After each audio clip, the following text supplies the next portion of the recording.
Oh, mag-OOTD na lang ako. Hindi ko pwede kasi nga ba lumalakad, malakas ang hangin. So, ayan ang kalakal ko.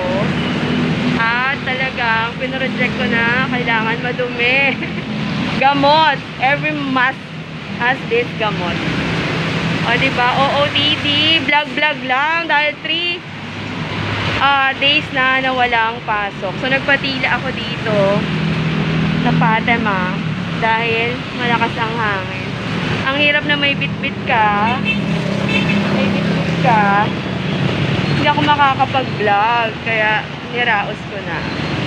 So, pagka wala ng ulan, ako po ay raradsada na. Isang kanto pa, mula rito, going there, ang junk shop. Last time na-reject tayo sa junk shop, hindi na pala sila tumatanggap ng mga appliances.